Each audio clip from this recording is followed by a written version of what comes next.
Good evening. I have so much on my mind.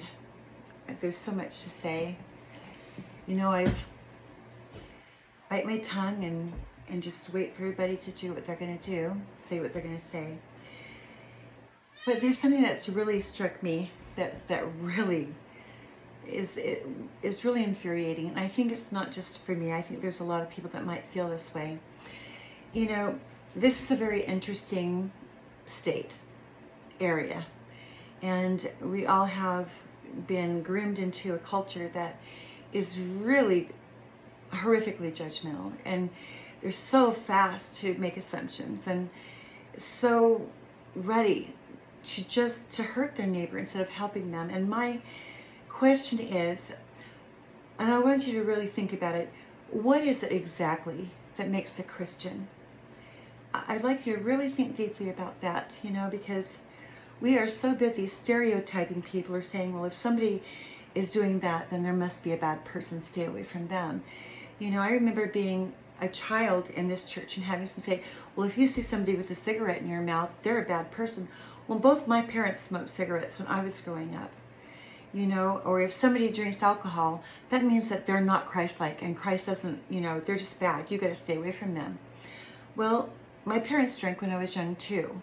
And even though I'm in a situation where I'm not really trying to, you know, elevate them for that behavior or anything, but I think it's really short-sighted. I have a cousin that I was really close to. His name is Doug, and he was one of my best friends. He really, I know, no matter whatever he might have ever done or got involved in, I know that he loved me. I know he did. And I know that there's some extremely unfair things that happened to him. And people would say all kinds of things about him because, you know, he liked to drink. He drank a lot. But of all the people that I think that I have ever met in my whole family and outside of my family, Doug Chesley was probably the most Christ-like person I have ever met. That man, when I learned that cancer had come back into my spine, he was the one, not my brothers, not my brother or my sisters or anybody like that. It was just Doug. He went to businesses. He was the one that got all the donations for the fundraiser, because I wanted to use that money to start, you know, to save it so that I could go to Mexico or wherever to get some proper treatment for this cancer that I have, because I knew that if it ever came back that I wasn't going to do chemo ever again, ever, you know. And so that was the whole point. I wanted to get the treatment that I needed, and I had been taking different drugs, you know, for metastatic breast cancer. But it was Doug that did it. And Doug himself said, why isn't your brother here helping? What's going on? You know, he was even questioning what was going on. But I want to tell you, if your religion,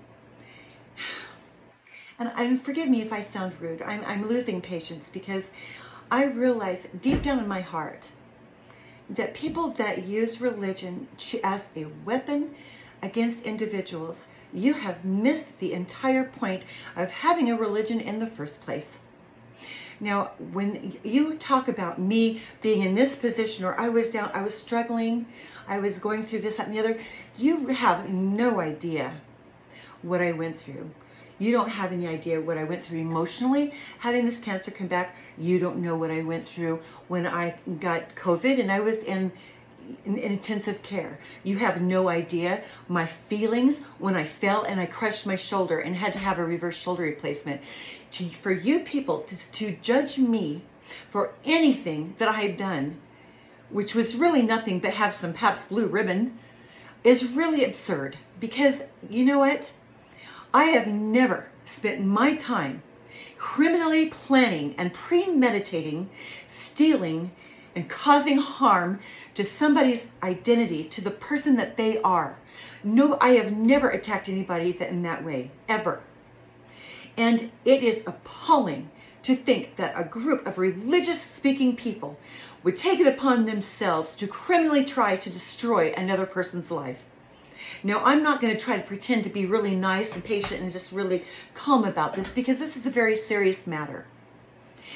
Who are you? Who do you think you are?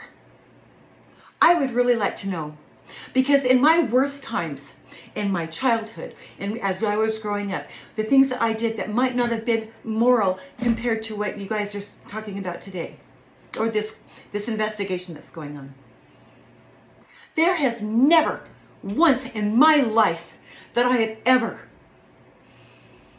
done anything to criminally abuse another human being, to steal from them, to plan their murder and even their death, to wish them harm because of jealousy.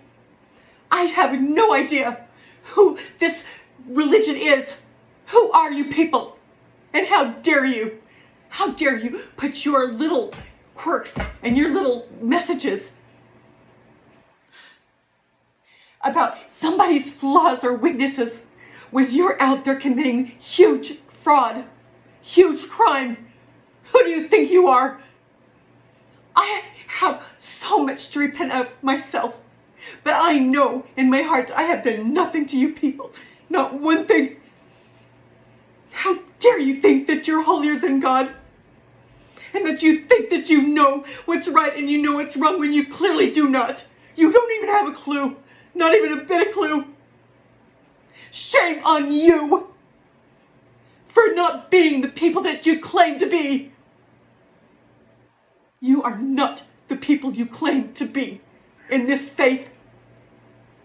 You don't know what it means to be Christian at all. And I want you to know that that's exactly how I feel. And it's the truth. You know nothing about God. You know nothing at all. All that time you've spent going to the temple while you've been drinking and while you've been sleeping around, you know, that's okay because you weren't caught, right? But you deliberately focused on me when I'm at my weakest, most challenging part of my life.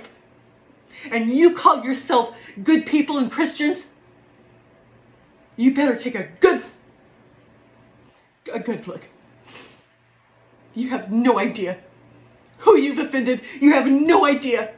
And it's not me that you've offended the most.